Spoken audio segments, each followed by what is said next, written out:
Hi, it's Dave from Wing Chun Mind Force here. In this episode, I'd like to talk about a mnemonic that I use to help me in my training to develop and find my Wing Chun Mind Force. This mnemonic came to me after I'd been thinking about various aspects that are crucial to practicing Wing Chun properly and developing that Sim Dao mind state. And it just sort of came as a bit of an inspiration one night that I could fit the four ideas that I think are very, very important into one word, which is find. And I was thinking about an old saying which goes, "They who seek shall find."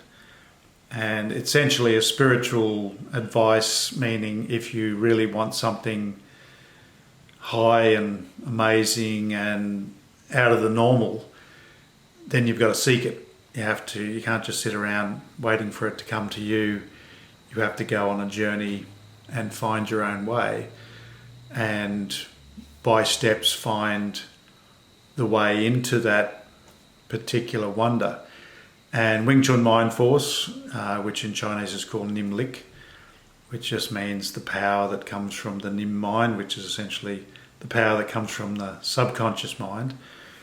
That journey is a strange journey. It's not something that the majority of people experience, and for me personally, that's why I keep at it, because I like things that are amazing and out there. I've always liked exciting things in life.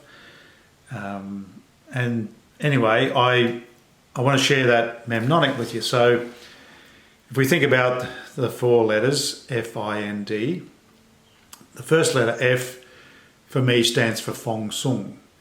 And Fong Sung is the Cantonese saying which Sigung Chu Shong Tin used all the time, meaning let go, relax, let go, stop striving, empty yourself out, achieve the state of Sung.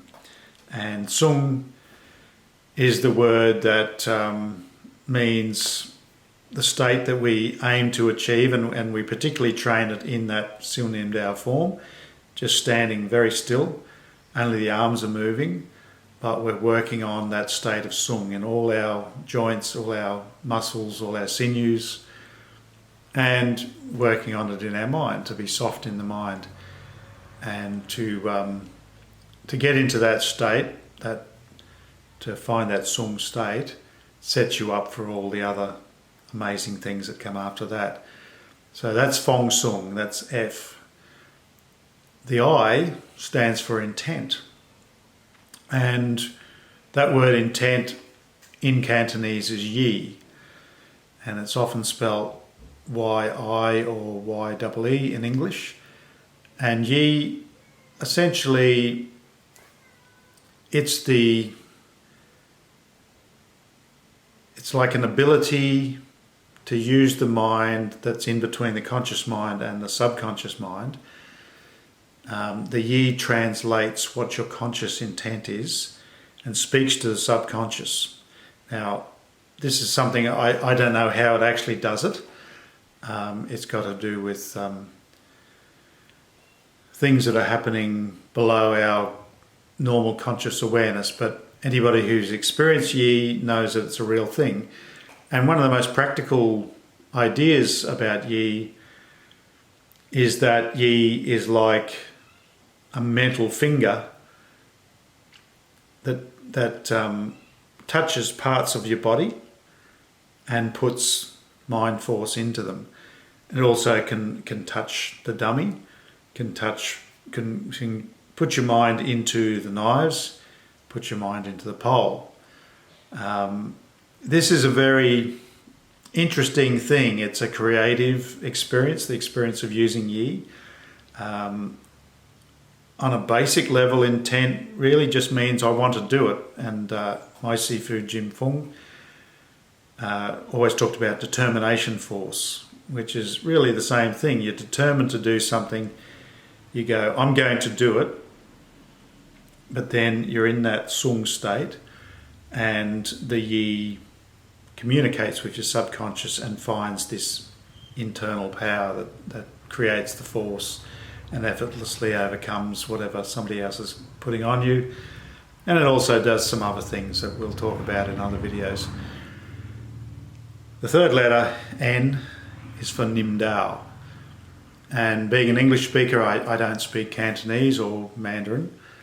I'm very interested in languages, and my Cantonese friends, when they say Nim, it sounds almost like an L to me, like Lim.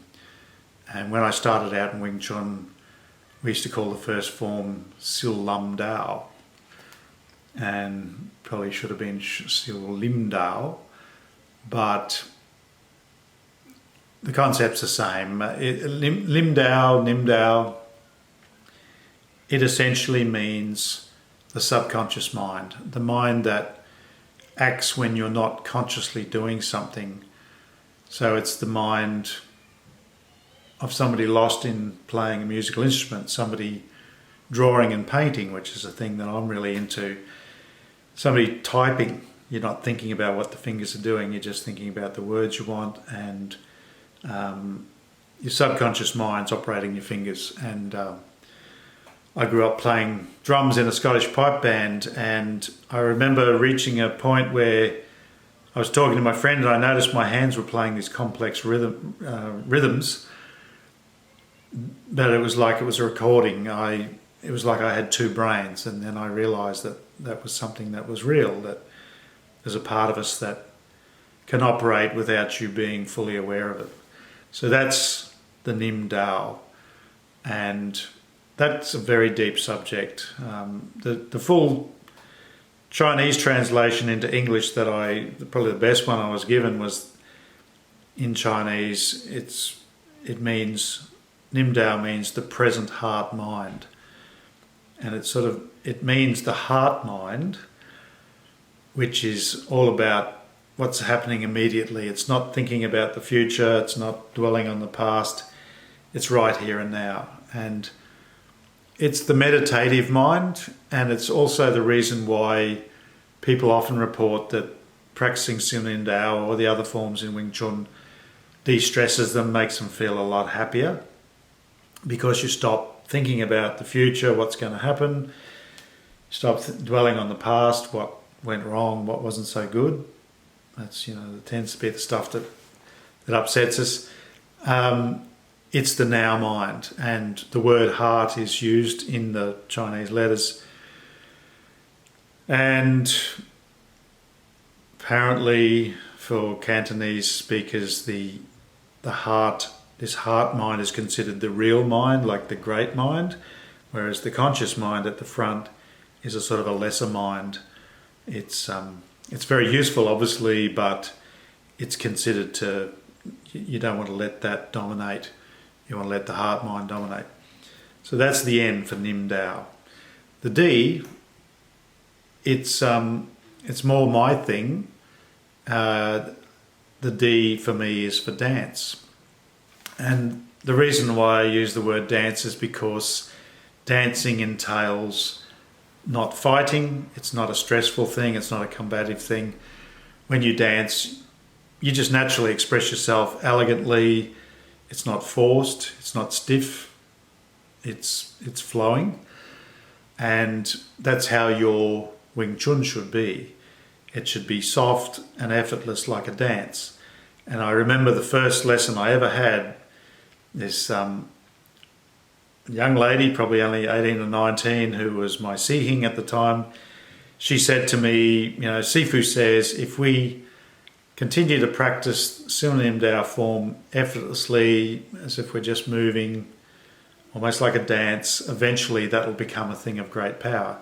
And at the time that seemed a really odd thought to me. How could being that effortless and soft like a dance could be greatly powerful? But, it is. I experience it that way now.